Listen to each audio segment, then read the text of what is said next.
আজি পূৰা 1 মান্থ হ'ল মই যে ভয় খাই আছিলোঁ মই কৰিব পাৰিম নে নোৱাৰিম, কিন্তু আই ডিড ইট। আৰু কি জানে, ৰুটিন চেঞ্জ হৈছে, মাইণ্ডছেট চেঞ্জ হৈছে, আৰু চবতকৈ ডাঙৰ ডিচিপ্লিন আহি গৈছে। ফুড কণ্ট্ৰল কৰিছোঁ, ৱৰ্কআউটো কৰিছোঁ, আৰু নিজক টাইমো দিছোঁ। তো হেল্ল' গাইজ, মোৰ নাম হৈছে অনন্যা, আৰু আজি হৈছে মোৰ day 30 of weight loss challenge.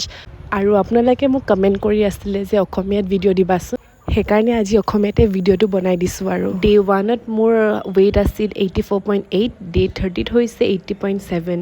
মানে মই বহুত ওখও আছোঁ, মোৰ হাইট হৈছে 5.6, আৰু কিন্তু ৱেইটটো মানে আৰু কমাব লাগিব। এইটো 1 মান্থ হৈছেহে আৰু 2 মাহ আছে। যি কি নহওক, কিন্তু মই ছানডে খাই দিওঁ হা।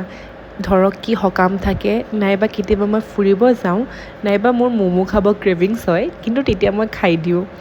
আৰু কিন্তু মই মেক চিয়'ৰ কৰোঁ যে মানডে টু ছেটাৰডে পূৰা ফুল ডাইটত থাকোঁ, মানে আৰু ৰেগুলাৰলি মৰ্ণিং ৱাক কৰোঁ, ইভিনিং ৱাক কৰোঁ, নাইবা জিম যাবৰ বহুত ট্ৰাই কৰোঁ। আৰু তাৰপাছত সেনেকৈ আৰু বাকীকেইটা ভিডিঅ' আপোনালোকে দেখিছেই।